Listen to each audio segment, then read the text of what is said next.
இதான் guys FZ version 3யோட key. இந்த key பார்த்தீங்க அப்படின்னா டேங்க் கிட்ட வந்து நம்ம போடுற மாதிரி இருக்கும். ஸோ கொஞ்சம் டிஃப்ரெண்ட்டாக இருக்கும் மற்ற பைக்ஸை கம்பேர் பண்ணும்போது. அண்ட் இப்போ நம்ம இந்த கன்சோல் என்ன இருக்குது அப்படின்னு பார்த்துடலாம். இல்லை பார்த்தீங்கன்னா ரொம்ப சின்னதான ஒரு கன்சோல் தான் கொடுத்துருக்காங்க. ஸோ நெகட்டிவ் இன்ஸ்ட்ருமெண்ட் கன்சோல் கொடுத்துருக்காங்க. ரொம்ப குட்டியான ஒரு கன்சோல் தான் இது. ஆக்சுவலாக இங்கே வந்து என்னென்ன இருக்குதுன்னு பார்த்தீங்க அப்படின்னா மேலே வந்து டேக்கோமீட்டர் இருக்குது, அண்ட் ஃபியூல் இண்டிகேட்டர் இருக்குது, ஸ்பீடோமீட்டர் இருக்குது, அண்ட் இந்த பக்கம் பார்த்தீங்க அப்படின்னா ஓடோமீட்டர் அண்ட் ட்ரிப் 1 ட்ரிப் 2 இது எல்லாமே இருக்குது. டைம் இருக்குது. மற்றபடி வந்து இதில் வந்து கியர் பொசிஷன் இண்டிகேட்டர் வந்து இதில் இல்லை. கீழே வந்து இன்ஜின் மேல் ஃபங்க்ஷன் ஸ்விட்ச் இருக்குது, மேலே வந்து நியூட்ரல் இண்டிகேட்டர் இருக்குது, அண்ட் நடுவில் வந்து Yamaha சிம்பிள் வந்து கொடுத்துருக்காங்க. அண்ட் இங்கே பார்த்தீங்கன்னா டர்ன் இண்டிகேட்டர்ஸ் இருக்குது, and high beam low beam இருக்குது, அண்ட் மேலே வந்து ABS இண்டிகேட்டர் இருக்குது. இதில் வந்து ஆக்சுவலாக சிங்கிள் சேனல் ABS தான் கொடுத்துருக்காங்க. ரியரில் வந்து உங்களுக்கு டிஸ்க் வருது, பட் சிங்கிள் சேனல் ABS தான் இதில் வருது. இது வந்து high beam low beam and pass ஸ்விட்ச் வந்து இப்படி கொடுத்துட்டாங்க. அண்ட் கீழே வந்து இண்டிகேட்டர்ஸ் இருக்குது, அண்ட் அது கீழே வந்து ஹார்ன், அண்ட் அப்படியே இந்த பக்கம் பார்த்தீங்கன்னா கில் ஸ்விட்ச் கொடுத்துருக்காங்க. அண்ட் கில் ஸ்விட்ச் கீழே வந்து உங்களுக்கு இக்னிஷன் ஸ்விட்ச் கொடுத்துருக்காங்க.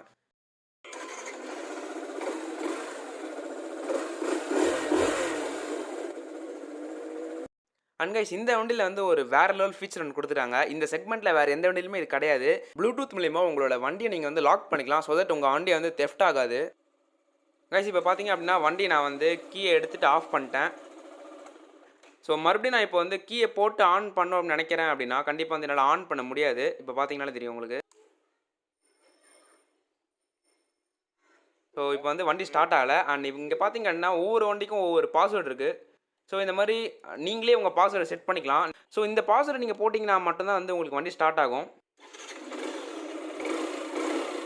நீங்கள் பாஸ்வேர்டை மறந்துட்டிங்கன்னா கூட உங்கள் ஃபோன் மூலிமா நீங்கள் வந்து இதை அன்லாக் பண்ணிக்கலாம். நீங்கள் பாஸ்வேர்டை சேஞ்ச் பண்ணுனா கூட உங்கள் ஃபோன் மூலிமா இந்த பாஸ்வேர்டு சேஞ்ச் பண்ணிக்கலாம். எலக்ட்ரிக்கல்ஸ் பொறுத்தவரை ஹெட்லைட் மட்டும் தான் இவங்க வந்து எல்இடியில் கொடுத்துருக்காங்க. அதுலேயுமே வந்து அவங்க சின்னதான ஒரு ஹாலஜன் யூனிட் ஒன்று கொடுத்துருக்காங்க. அது ஏன் அந்த சின்னதான ஒரு ஹாலஜன் யூனிட் ஒன்று கொடுத்துருக்காங்கன்னு தெரியல. ஒரு மாதிரி பார்க்கறதுக்கு ஆக்வர்டாக இருக்குது. டெயில் லைட் அண்ட் இண்டிகேட்டர்ஸ் ரெண்டுமே வந்து ஹாலஜன் தான் கொடுத்துருக்காங்க. இந்த டெயில் செக்ஷனை வந்து ஓரளவுக்கு நல்ல டிசைனில் கொடுத்துருக்கலாம். பட் ரொம்ப பழைய டிசைனில் இருக்குது. எனக்கு பர்சனலாக அந்த டிசைன் வந்து பிடிக்கல. அண்ட் இதுதான் வந்து ஹை பீம் லோ பீம். அந்த கீழே பார்த்தீங்கன்னா அந்த ஹாலஜன் யூனிட் வந்து ஒரு மாதிரி ஆக்வர்டாக தெரியுது. வண்டியோட ஃப்ரண்ட்டில் வந்து ஒரு டெலஸ்கோபிக் சஸ்பென்ஷன் யூஸ் பண்ணியிருக்காங்க. அண்ட் பேக்கில் வந்து ஒரு 7 step adjustable monoshock suspension use பண்ணியிருக்காங்க. ஸோ சஸ்பென்ஷன்ஸ் பொறுத்தவரை ரெண்டுமே வந்து ரொம்ப சாஃப்டாக தான் இருக்குது. ஸோ இந்த மாதிரி ஒரு ரஃப்பான ஒரு கல் இருக்கிற ரோட்லாம் நீங்கள் வந்து நல்லா ஸ்பீடாகவே போகும்போது உங்களுக்கு வந்து உங்கள் உடம்புல எதுவும் வாங்கலை. ஸோ சஸ்பென்ஷன்ஸ் பொறுத்தவரை ரெண்டுமே சாஃப்டாக தான் இருக்குது. வண்டியோட ஃப்ரண்ட்டில் வந்து ஒரு 282mm டிஸ்க் யூஸ் பண்ணியிருக்காங்க. அண்ட் பேக்கில் வந்து ஒரு 220mm டிஸ்க் யூஸ் பண்ணியிருக்காங்க. வண்டியை பொறுத்தவரை வந்து ஸ்டாண்டர்டாகவே 2 டிஸ்க் வச்சு தான் வருது. சிங்கிள் சேனல் ABSோடு தான் வருது. இந்த வண்டியோட வீல்ஸ் அண்ட் டயர்ஸ் பற்றி பார்த்திங்க அப்படின்னா ரெண்டுமே வந்து 17 இன்ச் அலாய் வீல்ஸில் வருது. ஃப்ரண்ட்டில் வந்து 100/80 செக்ஷன் டியூப்லெஸ் டயர்ஸ் யூஸ் பண்ணியிருக்காங்க. அண்ட் ரியரில் வந்து ஒரு 140/60 செக்ஷன் அதுவுமே வந்து ரேடியல் டியூப்லெஸ் டயர்ஸ் யூஸ் பண்ணியிருக்காங்க. ஸோ ரெண்டு டயருமே வந்து ரேடியல் டயர். ரேடியல் டயர் ஒரு அட்வான்டேஜ் என்னென்னா உங்களுக்கு வந்து எந்த ரோடாக இருந்தாலும் அதுக்கேற்ற மாதிரி இது வந்து கன்வெர்ட் ஆகிக்கும். இந்த வண்டியில் வந்து ஒரு 149cc 2 valve ஏர் கூல்டு இன்ஜின் யூஸ் பண்ணியிருக்காங்க. ஒரு இன்லெட் வால்வ் அண்ட் ஒரு அவுட் வால்வ் இருக்குது. Single cylinder fuel injection bike தான். ஸோ பேப்பர் படி இந்த வண்டியோட பவர் அண்ட் டார்க் ஃபிகர்ஸ்லாம் பார்த்தீங்க அப்படின்னா 12.4 bhp at 7250 rpm and 13.3 Nm of torque at 5500 rpm produce பண்ணுது. அண்ட் இந்த வண்டிக்கு வந்து கிக் ஸ்டார்ட் கிடையாது. அண்ட் கியர் பாக்ஸ் பார்த்தீங்கன்னா மொத்தமாக வந்து ஒரு 5 கியர் கொடுத்துருக்காங்க. ஓகே கைஸ், இப்போ இந்த வண்டியை வந்து நம்ம ஆன் ரோடில் ஓட்டிட்டு இதோட பர்ஃபார்மன்ஸ் அண்ட் இதோட ஹேண்ட்லிங்லாம் எப்படி இருக்குது அப்படிங்கிறத நான் இப்போ சொல்கிறேன். கேமராவில் பார்த்தீங்கனாலே உங்களுக்கு தெரியும்னு நினைக்கிறேன். வண்டியில் உட்காந்துருனே வந்து அந்த ஃபைபர் டேங்க் வந்து ரொம்ப ஹியூஜாக இருக்கிறதுனால ஒரு பெரிய பைக் ஓட்டுற ஒரு ஃபீல் தருது. முதல்ல நம்ம ஒரு வண்டி மேலே ஏறி உட்காந்தோன்னே உட்காரதுக்கு அது வந்து எப்படி இருக்குது அப்படிங்கிறத நம்ம வந்து பார்ப்போம். அதாவது அதோட பில்ட் குவாலிட்டி. ஸோ இந்த வண்டியோட பில்ட் குவாலிட்டியை பொறுத்தவரை இந்த டேங்கை தவிர மீதி இருக்கிற எல்லா இடமே வந்து ரொம்ப ஸ்ட்ராங்கான ஒரு ஃபைபர் பிளாஸ்டிக் அவங்க யூஸ் பண்ணியிருக்காங்க. ஈவன் இந்த foot pegs and grab rails எல்லாமே வந்து ரொம்ப பக்காவாக ஃபினிஷ் பண்ணியிருக்காங்க. ஆனால் இவங்க வந்து இந்த டேங்கை மட்டுமே ஓரளவுக்கு இல்லை, ரொம்ப மோசமாக தான் இருக்குது இதோட பில்ட் குவாலிட்டி. கல் எடுத்து அடிச்சிங்க அப்படின்னா அதில் டேங்க்கில் ஓட்ட வந்துற அளவுக்கு பில்ட் குவாலிட்டி வந்து ரொம்ப மோசமாக இருக்குது. அதோட ஃபைபர் பிளாஸ்டிக் எல்லாமே வந்து ரொம்ப நல்லா இல்லை. ஆக்சுவலாக இவங்க வந்து V1 அதாவது FZ வெர்ஷன் 1 வெர்ஷன் 2லலாம் வந்து இவங்க மெட்டல் டேங்க் யூஸ் பண்ணியிருப்பாங்க. அது எல்லாமே வந்து 80,000 90,000 கிடச்சிட்டு இருந்துக்கும். பட் இப்போ வந்து காலம் மாறுதில்லை. ஸோ அதனால் ஃபீச்சர்ஸும் இன்க்ரீஸ் பண்ணி இவங்க வந்து மெட்டல் டேங்க் பதிலாக ஃபைபர் டேங்க் யூஸ் பண்ணியிருக்காங்க. இது வந்து ஒரு காஸ்ட் கட்டிங்காக தான். பட் இவங்க ஏன் வந்து கொஞ்சம் ஒரு அளவுக்கு குவாலிட்டியாக கொடுத்துருந்துருக்கலாம். மற்றபடி ஸ்விட்சஸாக இருக்கட்டும், கிராப் ரயில்ஸ், இந்த ஃபுட் பேக்ஸ் எல்லாமே வந்து டாப் நாட்ச்சில் இருக்குது. இந்த டேங்க் மட்டும்தான் வந்து எனக்கு பிடிக்கல. இது வந்து ஒரு பர்ஃபெக்டான ஒரு கம்யூட்டர் பைக். ஸோ அந்த நார்மலான single piece handle bars and single seat and இதோட சிங்கிள் ஃபிஷ் கிராப் ரயில்ஸ் எல்லாமே வந்து ஒரு கம்யூட்டருக்கான ஒரு இதுதான் வந்து கொடுக்குது. அண்ட் இந்த ஃபுட் பேக்ஸ் வந்து லைட்டாக ரியர் சீட்டில் இருக்கிறதுனால கொஞ்சம் நல்ல ஒரு கம்ஃபர்டபுளான ஒரு பொசிஷன் வந்து உங்களுக்கு கிடைக்குது. அண்ட் இதோட இந்த சீட் குஷனிங் வந்து ரொம்ப சாஃப்ட்டாக இருக்குது அப்படிங்கிறத விட இந்த சீட் வந்து ரொம்ப வைடாக இருக்குது. சீட் வந்து ரொம்ப வைடாக இருக்கிறதுனால உங்களுக்கு வந்து ரொம்ப கம்ஃபர்ட்டாக இருக்குது. இந்த சீட்டோட குஷனிங்குமே வந்து ரொம்ப சூப்பராக இருக்குது. And at the same time இந்த சீட்டு வந்து ரொம்ப வைடாக இருக்குது அப்படிங்கிறதுனால நீங்கள் சிட்டிக்குள்ளே வந்து எவ்வளோ நேரம் வேணால் இந்த வண்டியை ஓட்டலாம். அண்ட் இந்த வண்டியில் நீங்கள் வந்து கம்ஃபர்டபுளாக லாங் ட்ரைவ் கூட போகலாம். இதோட டாப் ஸ்பீட் நான் வந்து செக் பண்ணலை. அண்ட் இது வந்து அதுக்கான பைக்கும் கிடையாது. பட் இதோட பிக்கப் பார்த்திங்க அப்படின்னா ரொம்ப ஸ்லோவாக தான் இருக்குது. ஸோ ஃபார் எக்ஸாம்பிள் இப்போ நீங்கள் வந்து இதோட காம்படிட்டரான ஹீரோ எக்ஸ்ட்ரீம் 160 நீங்கள் வந்து கம்பேர் பண்ணுங்களேன். கிட்டத்தட்ட ரெண்டுமே ஒரே ப்ரைஸ் தான். நீங்கள் அந்த பைக்கோட இந்த பைக் கம்பேர் பண்ணும்போது இந்த பைக்கில் வந்து ரொம்ப ஸ்லோவாக தான் வந்து ஆக்சிலேஷன் இருக்குது. அண்ட் மோரோவர் எனக்கு வந்து பர்டிகுலராக இந்த பைக்லையா இல்லைனா எல்லா எஃப்செட்லையுமானு எனக்கு தெரியல. இந்த வண்டி வந்து ரொம்ப முறுக்குனா தான் வந்து ஆர்பிஎம்மே இன்க்ரீஸ் ஆகுது. ஸோ அது வந்து எல்லா வண்டியுமா அப்படின்னு எனக்கு தெரில. நீங்கள் வந்து கமெண்ட் பண்ணுங்கள். இந்த வண்டியை வந்து ஹில்ஸ் ஏறதுக்கு கொஞ்சம் கஷ்டப்படும் அப்படின்னு நான் நினைக்கிறேன். ஏன்னா ஆக்சுவலாக நான் வந்து இப்போ டபுள்ஸ் தான் போயிட்டுருக்கேன். நார்மலான ரோட்டில் ரொம்ப முறுக்குனா தான் வந்து ஆக்சிலேஷன் வந்து கொஞ்சம் ஓரளவுக்காச்சு இருக்குது. அண்ட் நார்மலான ஒரு ரோட்டில் ஓட்டுறதுக்கே வந்து ஓவராக ட்விஸ்ட் பண்ணி ஓட்ட வேண்டியது இருக்குது. ஸோ அதனால் வந்து லைட்டாக ஒரு டயர்ட்னஸ் வந்து உங்கள் கைக்கு வரும். அது ஏன் அப்படின்னா இதில் வந்து ஒரே ஒரு ஆக்சிலேஷன் ஒயர் தான் கொடுத்துருக்காங்க. ஸோ இப்போ நீங்கள் வந்து த்ராட்டில் அவுட் பண்ணும்போது ஒரு ஆக்சிலேஷன் வரும். அண்ட் த்ராட்டில் இன் பண்ணும்போது இன்னொரு ஆக்சிலேஷன் ஒயர் வரும். ஸோ R15 அப்படி தான் இருக்குது. ஸோ அந்த மாதிரி டியூவல் கேபிள் கொடுத்துருந்தாங்க அப்படின்னா ஓரளவுக்கு நல்லா இருந்திருக்கும். இவங்க சிங்கிள் கேபிள் கொடுத்ததுனால வந்து ஓரளவுக்கு ஜாம் ஆகிற மாதிரி அந்த மாதிரி இல்லை, ஓரளவுக்கு அந்த மாதிரி எனக்கு தோணுது. என்னதான் இதோட டேங்க் வந்து பெருசாக இருந்தாலுமே சோலோவாக ஓட்டும் போது நீங்கள் ஈஸியாக கட் பண்ணி ஓட்டலாம். இதோட டேர்னிங் ரேடியஸ் பார்த்தீங்க அப்படின்னா பாதிக்கு பாதி தான். ஸோ வந்து ஒரு நேக்கட் பைக் ஏற்ற ஒரு டேர்னிங் ரேடியஸ் கிடையாது. இதோட டேர்னிங் ரேடியஸ் வந்து ரொம்ப கம்மி. அதுவுமே வந்து டேங்கோட சைஸ்னால தான். பட் நீங்கள் வந்து சோலோ ட்ரைவ் பண்ணிங்க அப்படின்னா ஈஸியாக டிராஃபிக்லாம் ஃபில்டர் பண்ணி ஓட்டிடலாம். பட் டபுள்ஸ்னு வரும்போது தான் வந்து கொஞ்சம் கஷ்டமாக இருக்கும். கொஞ்சம் இல்லை, ஓரளவுக்கு ரொம்ப கஷ்டமாக இருந்துச்சு எனக்கு. ஸோ வெயிட் மேனேஜ்மெண்ட் வந்து பக்காவாக இல்லை. ஸோ வந்து வெயிட் வந்து ரொம்ப பின்னாடி இருக்கிற மாதிரி எனக்கு தோணுது. ஃபார் எக்ஸாம்பிள் இப்போ நீங்கள் வந்து ஒரு பஸ்ஸுக்கு பின்னாடி போயிட்டே இருக்கீங்க, அந்த பஸ் வந்து ஸ்டாப்பில் நிற்குது. ஸோ அப்போ நீங்கள் வந்து என்ன பண்ணுறீங்க அப்படின்னா சடனாக நீங்கள் வந்து ரைட் எடுத்து அந்த பஸ்ஸை ஓவர்டேக் பண்ண முடியாது.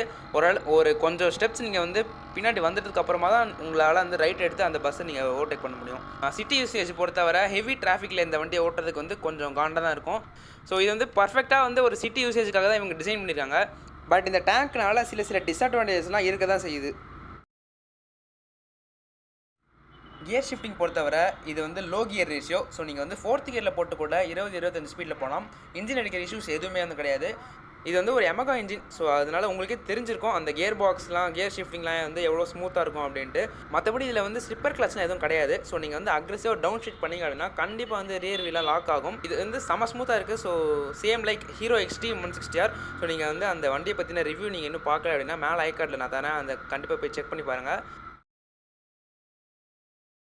ஹீட்டிங்லாம் எனக்கு அவ்வளோவா தெரில. நீங்கள் வந்து ஒரு 5லேருந்து 6 மணி நேரம் சிட்டிக்குள்ளேயே ஓட்டினா கூட ஒரு மைல்டான ஒரு ஹீட் தான் வந்து உங்களுக்கு அடிக்கும். அதுவுமே நீங்கள் ஷூ போட்டிங்க அப்படின்னா ஒன்றும் தெரியாது. லாங்லாம் போனீங்க அப்படின்னா கண்டிப்பாக வந்து ஒரு 60 to 70 கிலோமீட்டர் ஒன்ஸ் நீங்கள் வந்து கேப் விடணும். ஏன்னா இது வந்து ஒரு 150cc ஏர் கூல்டு இன்ஜின். ஸோ இது வந்து ஒரு ஏர் கூல்டு இன்ஜின் அப்படிங்கிறதுனால நீங்கள் வந்து ஒரு 60 to 70 கிலோமீட்டர் ஒன்ஸ் நீங்கள் வந்து ஒரு 10 to 15 மினிட்ஸ் கேப் விட்டுட்டு லாங் டிரைவ் எடுத்துகிட்டு போகிறது ரொம்ப நல்லது.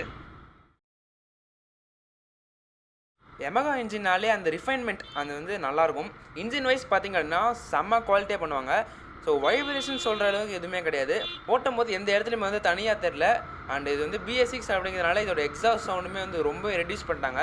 ஸோ நீங்கள் போகும்போது ஒரு எலக்ட்ரிக் பைக் ஓட்டுற மாதிரி தான் ஒரு செம்ம ஸ்மூத்தாக போகுது. அண்ட் ஹை RPM போகும்போது மட்டும்தான் வந்து உங்களுக்கு அந்த எக்ஸாஸ்ட் சவுண்ட் வந்து ஓரளவுக்கு கேட்கும். ஸோ அப்போவுமே வந்து உங்களுக்கு எந்த வித வைப்ரேஷன்ஸுமே வந்து ஃபீல் ஆகலை. பட் போக ஸ்லைட்டாக டேங்க்கில் இருந்து சம் அமௌண்ட் ஆஃப் அந்த பஸ்ஸினஸ் வந்து உங்களுக்கு கேட்குது.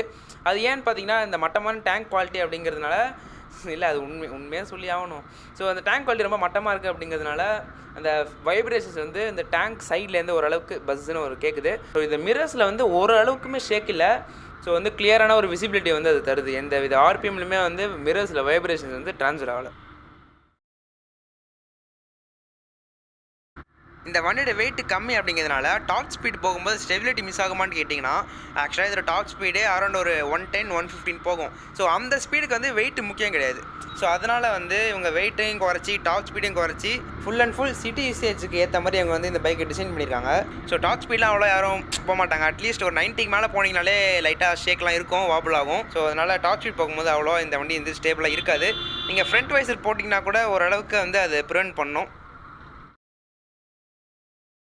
இப்போ நீங்கள் வந்து ஒரு வண்டி வாங்கிட்டாலே அதுக்கு நீங்கள் செலவு பண்ணி தான் ஆகணும். பட் இந்த டைப் ஆஃப் பைக்ஸ்லாம் வந்து ரொம்ப ரொம்ப கம்மி தான். ஸோ மெயின்டெனன்ஸ்னால் நான் வந்து மெயின்டெனன்ஸ் காஸ்ட் மட்டும் சொல்லலை, நான் வந்து டெய்லி பேசிஸில் அந்த வண்டி நம்ம வந்து எப்படி கவனமாக பார்த்துக்குறோம், ஸோ அது தான் நான் சேர்த்து சொல்கிறேன். ஸோ ஃபார் எக்ஸாம்பிள் இப்போ நீங்கள் RC 200 எடுத்துக்கிட்டீங்கன்னு வச்சுக்கோங்களேன். ஸோ நான் ஏன் இந்த எக்ஸாம்பிள் சொல்கிறேன் அப்படின்னா, நான் வந்து அதை ஓன் பண்ணியிருந்தேன். ஸோ அதனால் RC 200 வச்சுருந்தீங்க அப்படின்னா நீங்கள் வந்து மழை காலத்துலலாம் வந்து ரொம்பவே கஷ்டப்படணும்.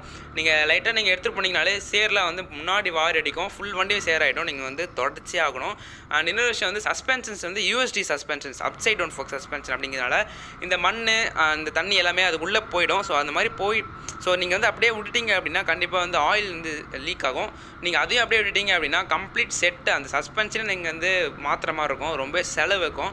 பட் இந்த டைப் ஆஃப் பைக்ஸில் வந்து மழை காலம் அப்படிங்கிறதுலாம் கிடையாது. நீங்கள் எந்த சீசன் இருந்தாலுமே மெயின்டெனன்ஸ்லாம் வந்து ரொம்ப கம்மி தான். ஸோ சர்வீஸ் காஸ்ட்லாம் பார்த்தீங்க அப்படின்னா ஓனர் கிட்ட கேட்கும்போது இந்த வண்டியோட ஃபஸ்ட் சர்வீஸ் காஸ்ட் வந்து 275 to 300 அந்த ரேஞ்சுக்குள்ளே தான் ஆச்சு.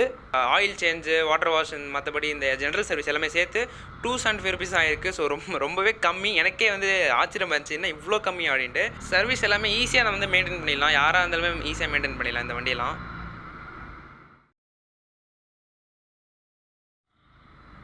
கடைசியாக என்னோடய ஒப்பீனியனை நான் சொல்லிட்டு இந்த வீடியோ நான் முடிச்சிடுறேன். ஸோ நிறைய பேர் வந்து இந்த பைக்கை வந்து மோஸ்ட்டாக ஹீரோ Xtreme 160R அந்த பைக்கோட வந்து FZ நீங்கள் வந்து கம்பேர் பண்ணுவீங்க. ஸோ நான் அந்த பைக்கை வச்சு உங்களுக்கு நான் சொல்கிறேன். ஸோ நீங்கள் வந்து FZயும் ஹீரோ Xtreme 160R கம்பேர் பண்ணும்போது கண்டிப்பாக நான் வந்து Xtreme 160R தான் நான் போவேன். ஸோ நான் ஏன் அப்படிங்கிறத நான் வந்து சொல்லிடுறேன். ஃபர்ஸ்ட் பாயிண்ட் என்னன்னு பார்த்தீங்கன்னா, ரெண்டுமே வந்து சிட்டி கம்யூட்டிங் பைக்ஸ் தான். ஸோ சிட்டிக்குள்ளே யூஸ் பண்ணுறதுக்கு நம்மளுக்கு அவ்வளோ பவர் தேவையில்லை. பட் இருந்தாலுமே நம்ம வந்து அந்த சிட்டிக்குள்ளே சின்ன சின்ன கேப் கிடைக்கும் பார்த்தீங்களா. ஸோ அப்போ வந்து நம்ம கொஞ்சம் ஸ்பீடாக போகணும்னு நினைப்போம், அப்போ வந்து நம்ம த்ராட்டில் கொடுப்போம். ஸோ FZல வந்து அந்த லேக் ஆஃப் ஆக்சலேஷன் இருக்குது. நீங்கள் வந்து ஹீரோ Xtreme 160 ஓட்டுறீங்க அப்படின்னா தெரியும், அந்த 160cc செக்மெண்ட்லேயே one of the powerful acceleration இருக்கிற ஒரு வண்டி. ஸோ நீங்கள் வந்து அந்த வண்டியை ஓட்டி பாருங்கள், சூப்பராக இருக்கும். ஆக்சலேஷன் வந்து செம்மையாக இருக்கும் அந்த வண்டியில். FZல வந்து ஆக்சலேஷன் வந்து ரொம்ப ரொம்ப ஸ்லோவாக இருக்குது. அண்ட் இன்னொரு விஷயம் பார்த்தீங்கன்னா, ஹெவி டிராஃபிக்லாம் வந்து ஃபில்டர் பண்ணி ஓட்டுறது வந்து ரொம்ப காண்டாக இருக்கும். இந்த டேங்க் வந்து ரொம்ப பெருசாக இருக்குது அப்படிங்கிறனால ஓரளவுக்கு நீங்கள் வந்து ஹெவியான டிராஃபிக்கில் வந்து ஃபில்டர் பண்ணி ஓட்டுறதுக்கு கொஞ்சம் கஷ்டப்படுவீங்க. அண்ட் இதோட இன்ஸ்ட்ருமெண்டல் கன்சோல் ரொம்பவே சின்னதாக இருக்குது. மற்றபடி பாசிட்டிவ் திங்ஸ் பார்த்தீங்கன்னா இதில் வந்து எல்லாமே கொடுத்துட்டாங்க. கியர் பொசிஷன் இண்டிகேட்டர் தவிர மற்றபடி இதோட ஃபீச்சர்ஸ் எல்லாமே வந்து சூப்பராக இருக்குது. இந்த ப்ளூடூத் கனெக்டிவிட்டி எல்லாமே நல்லா தான் இருக்குது. பட் எல்லாத்தையுமே வந்து அவங்க சின்னதான ஒரு டிஸ்பிளேல கொடுத்துட்டாங்க. ஸோ அது வந்து ரொம்பவே கன்ஜஸ்டடாக இருக்குது. இது வந்து ஒரு டிஸ்கம்ஃபர்ட்டு. அண்ட் Xtreme 160Rோட இது வந்து என்ன பாசிட்டிவ் அப்படின்னு கேட்டிங்க அப்படின்னா, ஃபஸ்ட்டு வந்து இதோட சீட் கம்ஃபர்ட். இது வந்து ஒரு ப்ராடான ஒரு சிங்கிள் சீட் கொடுத்துட்டாங்க. அதனால் வந்து நீங்கள் வந்து டபுள்ஸுமே வந்து ஈஸியாக நீங்கள் போகலாம். அண்ட் ஹீரோ Xtreme 160Rல வந்து உங்களுக்கு ஸ்ப்ளிட் சீட் கொடுத்துருக்காங்க. அண்ட் அந்தளவுக்கு பில்லியனுக்கு வந்து கம்ஃபர்ட் இருக்காது, பின்னாடி உட்காந்து வரவங்களுக்கு அந்தளவுக்கு கம்ஃபர்ட் இருக்காது. அண்ட் மைலேஜ் பார்த்தீங்க அப்படின்னா Xtreme 160Rோட ப்ராபப்ளி ஒரு 5 to 6 கிலோமீட்டர்ஸ் வந்து அதிகமாக தரத்துக்கு வாய்ப்பு இருக்குது FZல. ஸோ இதுதான் வந்து Xtreme 160Rோட FZல வந்து ரெண்டு பாசிட்டிவ் திங்ஸ் மட்டும் தான் இருக்குது. அண்ட் ப்ளூடூத் கனெக்டிவிட்டிலாம் Xtreme 160Rல இல்லை. இது வந்து ஒரு நல்ல விஷயம் இந்த FZல கொடுத்தது. அண்ட் யாரெல்லாம் வந்து FZ வாங்கலாம் அண்ட் யாரெல்லாம் வந்து Xtreme 160R வாங்கலாம் அப்படின்னு நான் வந்து இப்போது சொல்லிடுறேன். இப்போ நீங்கள் வந்து ஒரு ஃபேமிலி மேன், உங்கள் அம்மாவையோ இல்லை ஒய்ஃபை நீங்கள் கூப்பிட்டு போகணும் அப்படின்னா கண்டிப்பாக வந்து FZ வந்து ஒரு பெஸ்ட் ஆப்ஷன். ஸோ சீட் வந்து சிங்கிள் சீட் தான். அண்ட் சீட்டோட வைடுமே வந்து ரொம்ப ப்ராடான ஒரு சீட்டு, அதனால் கம்ஃபர்ட்டாக இருக்கும். அண்ட் மைலேஜுமே வந்து ஒரு 5 to 6 கிலோமீட்டர் அதிகமாக தரும் Xtreme 160R. இப்போ நீங்கள் வந்து பேச்சுலர் தனியாக தான் டெய்லி ஆஃபீஸ் போயிட்டு வரீங்க அண்ட் வீக்கெண்ட்ஸில் வந்து உங்கள் ஃப்ரெண்ட்ஸ் கூட நீங்கள் வந்து அவுட்டிங் போகிறீங்க. ஸோ அப்படின்னா வந்து உங்களுக்கு Xtreme 160R வந்து ஒரு சூப்பரான ஒரு ஆப்ஷன். ஏன்னா அதில் வந்து பர்ஃபார்மன்ஸும் இருக்கும், அட் சேம் டைம் லுக்ஸும் வந்து சூப்பரான ஒரு லுக்ஸு அந்த செக்மெண்ட்டில். ஸோ ஒரு நல்ல ஒரு வண்டி நீங்கள் வந்து Xtreme 160R சூஸ் பண்ணுறது. ஸோ இதான் வந்து என்னோடய ஒப்பீனியன்.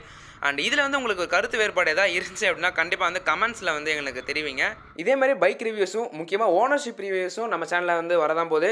அதாவது ஒரு ஓனர்கிட்டே போயிட்டு அந்த வண்டியை பற்றி நம்ம வந்து கேட்டு தெரிஞ்சுக்க போகிறோம். ஸோ நீங்கள் வந்து நம்ம சேனலை மறக்காமல் சப்ஸ்கிரைப் பண்ணி வச்சுக்கோங்க, பக்கத்தில் இருக்க பெல் ஐக்கன் கிளிக் பண்ணி வச்சுக்கோங்க. ஸோ அப்போ தான் வந்து நான் போகிற பைக் ரிவ்யூஸ் அண்ட் நான் போகிற சின்ன சின்ன vlogs எல்லாமே வந்து உங்களை வந்து ரீச் ஆகும் அண்ட் எனக்கும் வந்து சப்போர்ட் கிடைச்ச மாதிரி இருக்கும். ஸோ அவ்வளோதான் guys, Yamaha FZ version 3 bs6 இந்த வண்டியை பற்றின ஒரு டீட்டெயில்டு ஒரு ரிவ்யூ நான் கொடுத்துட்டேன். எனக்கு தெரிஞ்ச அளவுக்கு நான் வந்து கொடுத்துட்டேன். ஏதாவது பாயிண்ட்ஸ் நான் மிஸ் பண்ணியிருந்தேன் அப்படின்னா கண்டிப்பாக வந்து கமெண்ட்ஸில் நீங்கள் வந்து எனக்கு தெரியப்படுத்துங்க. ஸோ இன்னொரு வீடியோவில் இன்னொரு பைக்கில் நான் வந்து உங்களை சந்திக்கிறேன். until then bye from Deepak Motovlogs.